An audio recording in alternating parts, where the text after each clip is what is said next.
हरिओम श्रीराम अंबज्ञ। मी सुनीता विरा गुडेकर, सुकडीबाई उपासना केंद्र, जिल्हा वर्धा।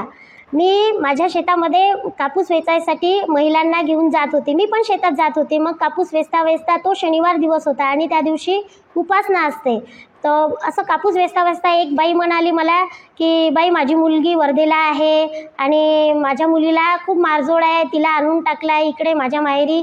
आणि तिची जी छोटी मुलगी होती 9 महिन्याची, ती तिच्या पतीने वर्धेलाच ठेवलेली होती आणि हिवाळ्याचे खूप दिवस होते। ती तिच्या घरचं असं मला सांगत होती।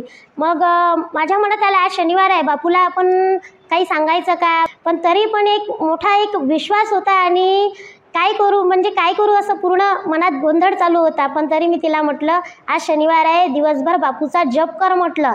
तुझी मुलगी तुझ्याजवळ आहे हे ठीक आहे, पण तिचं जे बाळ आहे 9 महिन्याचं, ते तिच्या पतीनं तिथं वर्धेला ठेवलेलं आहे। पण आज शनिवार आहे, बापूला आवाज दे। मी पण सांगते बापूला की बापू, एवढ्या साऱ्या त्यांच्या मिटिंगी झाल्या, एवढे सारे त्यांचं सर्व मीटिंग करून किंवा मग सर्व एका जागी येऊन तरी हे शक्य नाही झालं, पण तुम्ही एकटे शक्य करू शकता। असं शक्य काहीच नाही की जे बापू करू शकत नाहीत, असा मला थोडा विश्वास होता। त्याच्यामुळे मी अशी थोडी तरी कुठंतरी असं वाटत होतं की बोलू का नाही, पण मी बोलून दिलं की बापूच्या कृपेनं आज तुझी नात येणार म्हणजे येणारच। आज उपासनेचा दिवस आहे, मी पण बापूला स्वस्तिक्षेममध्ये सांगणार आहे आणि तू पण म्हण, पण बापूचा मला तर पूर्ण विश्वास आहे की आज तुझी नात येईल। ते म्हणे, बाई एवढं सारं 2 महिने झाले म्हणे, माझी नात त्यांना आणून नाही दिली, माझा जवाई एवढा मारझोड करते तिला आणि दुसऱ्यामुळे तो आणून नाही देणार। मी म्हटलं ठीक आहे ना, 4 लोकांना नातेवाईकांना नाही समजत, पण माझे बापू असे आहे, सर्वाचे वर आहे, ते काय नाही करू शकत, ते सर्व काही करू शकतात। आज एक विश्वास तर ठेवून बघा म्हटलं। दिवसभर आम्ही कापूस वेचला, सर्व हे झालं। मग तिच्या घरून गेली मी, तर तिची मुलगी एकदम दूध दाटलेले होते पूर्ण आणि सन्न ताप आलेली होती, कारण त्या बाळाला दूध नव्हते भेटले आणि कसंही तरी हे आपली गोळ्या औषध पाणी करून जगत होते 2 महिन्यापासून।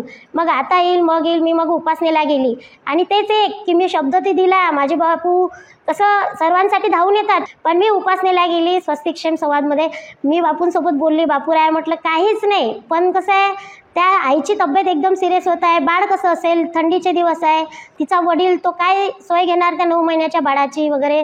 पण माझ्या बापूला मी सांगितलं आणि मला माहीत नव्हतं बापूने हे शक्य होईलच म्हणून। मी घरी आली, काय झालं असेल, त्या बाईचं काय झालं असेल, आली नसेल की काय, आणि पूर्ण रात्र त्या टेन्शनमध्येच गेली, काय झालं असेल। सकाळीच बिलकुल ब्रश करायच्या 7 वाजताच ते बाई तिच्या नातीला घेऊन, उघडीच तिची नातीला घेऊन माझ्या घरी आली।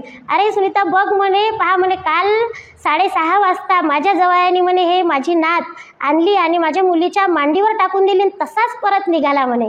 अंबज्ञ बापूराया म्हटलं, मी दिलेला शब्द असं म्हणजे एकदम काय बोलावं असा शब्द सुचत नव्हता। बापूराया म्हटलं, खरंच की मी दिलेला शब्द तुम्ही आपल्या भक्ताची सुद्धा एवढी मोठा शब्द राखू शकता।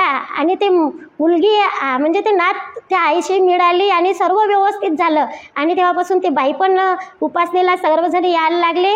पण बापूराय खरंच मनातून आवाज दिला तर भक्तासाठी बिलकुल धावत येतात, हे अनुभवातून एकदम कळायला लागलं। श्रीराम अंबज्ञ।